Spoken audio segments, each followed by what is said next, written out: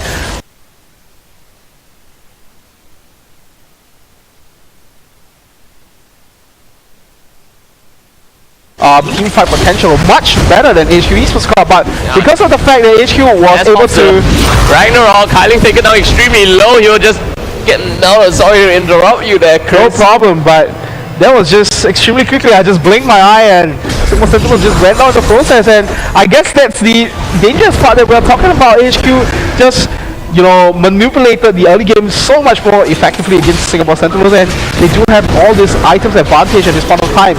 HQ Esports Club with the relentless push onto Singapore Sentinels base there, they will take out one more out of the inner turret for themselves, so that's 5-1 in terms of turret advantage for HQ Esports Club.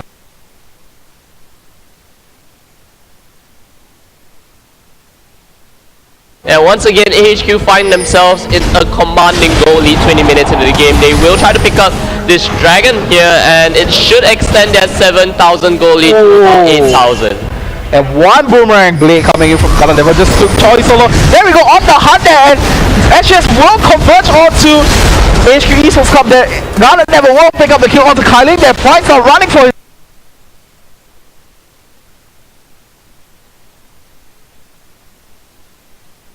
life. Cryonics being called into an extremely awkward position. Will Westlaw actually finish off the kill? And there we go. That's the finishing touches for HQ Westlaw there. And once again, HQ Esports are coming on top of that one. Gunner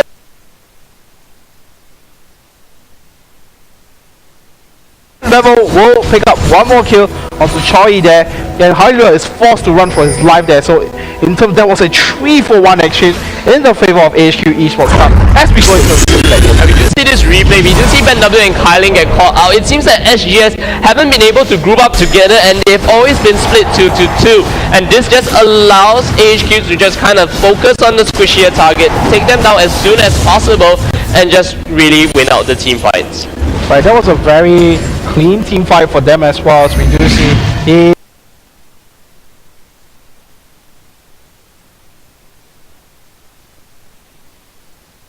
the finishing touches put on by Westlaw there, and that was one more kill for Gun Devil. And in the meantime, HQ Esports Club was able to take out the Dragon as well, so they are sitting at a 10,000 goal advantage over Singapore Sentinels. Yes, we've been talking about the goal lead from HQ, but I just want to point out Gunner Devil's 5-0-8. He has 13 kills and assists to his name out of the 14 AHQ kills.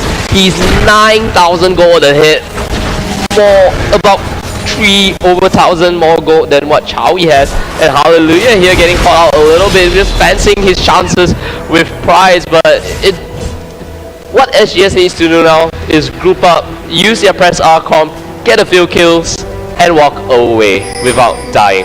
If they can do that, rinse and repeat maybe 3 more times, and hopefully AHQ doesn't really get any more objectives from that, you know,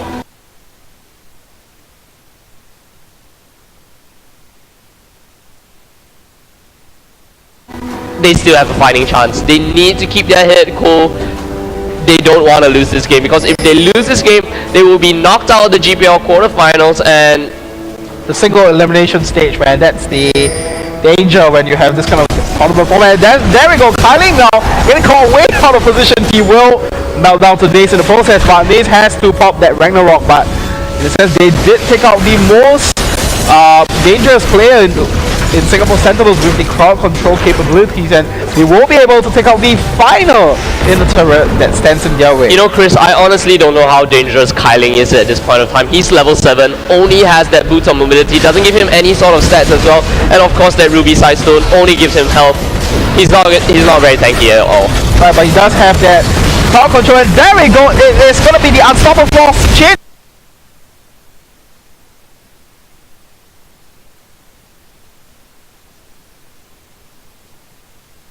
With the solar flare there, but it's not going to be enough damage to take out anyone in the process. Green Key now picks up one more kill against Kailing, and Ben W will go down as well. Double kill for Westor there. That is a 3-for-0 exchange. Fights did not even go down at all, and they will pick out the mid inhibitor as well. Yeah, they do take out the mid inhibitor, and you know what? SGS kind of fell prey to my own plan. I said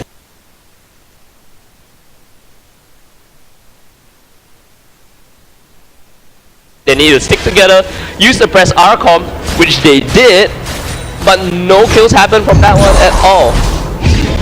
Magi Soul Sealer with 13 stacks on Westor. Right, that's definitely a cost-efficient item. Cost-efficient item indeed. That is paying dividends for them so well at this point of time. Singapore Sentinels, they are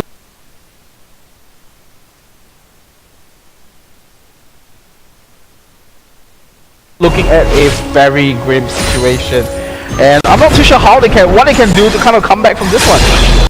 Well, they really, if ahq kind of split their resources up and just, you know, kind of stand on the sidelines and allow SGS to kind of make the picks, then they can slowly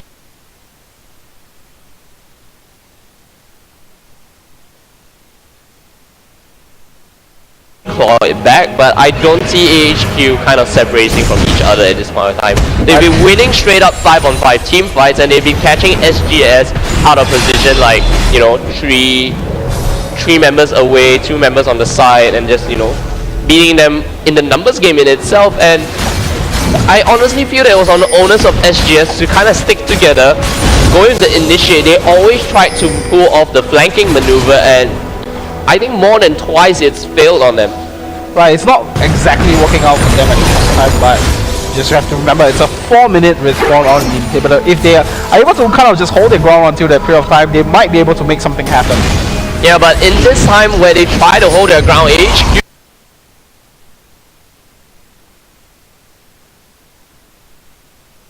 are just going to take a 24-minute Baron without any sort of contest at all. Right, it doesn't look like it's not going to be any kind of protection, and it's not like Choi is playing a champion like Ezreal where he can at least have a slimmer of hope to try to snipe that off of himself. I don't know, the Super Mega Death Rocket does do AoE damage on impact, not a lot though, but still. Chance of hope, man, chance of hope. Well, he didn't use the Super Mega Death Rocket. ahq picks up the Baron, and they extend their gold lead to 14,000 gold 25 minutes into the game. 7 turrets in the lead, and they have already taken down 1 inhibitor. They set their eyes on the top lane inhibitor with the Baron buff, and any sort of poke coming out from Hallelujah as well as Cryonic is just going to be easily regenerated from that Baron buff, as well as Green Key's Inspire in itself. It's not Inspire, sorry, it's the G's. Imbue. Yeah, the Imbue. I knew it started with an I, Chris. Thank you.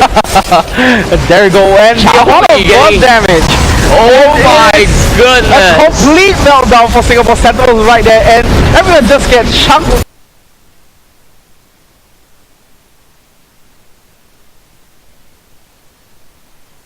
Forwards and backwards. You know what, Chris? This is it. Right, that's gonna be. I think this is probably gonna be the game here. Yeah, Singapore Sentinels just got melted down all so quickly, and look at Price. He's not too concerned about the Nexus turret just pounding onto him. He's happy to take some damage for his team there to close out the game. And there you go. Level 6-0 and 15. 21 kills and assists out of the 22 total kills. It seems that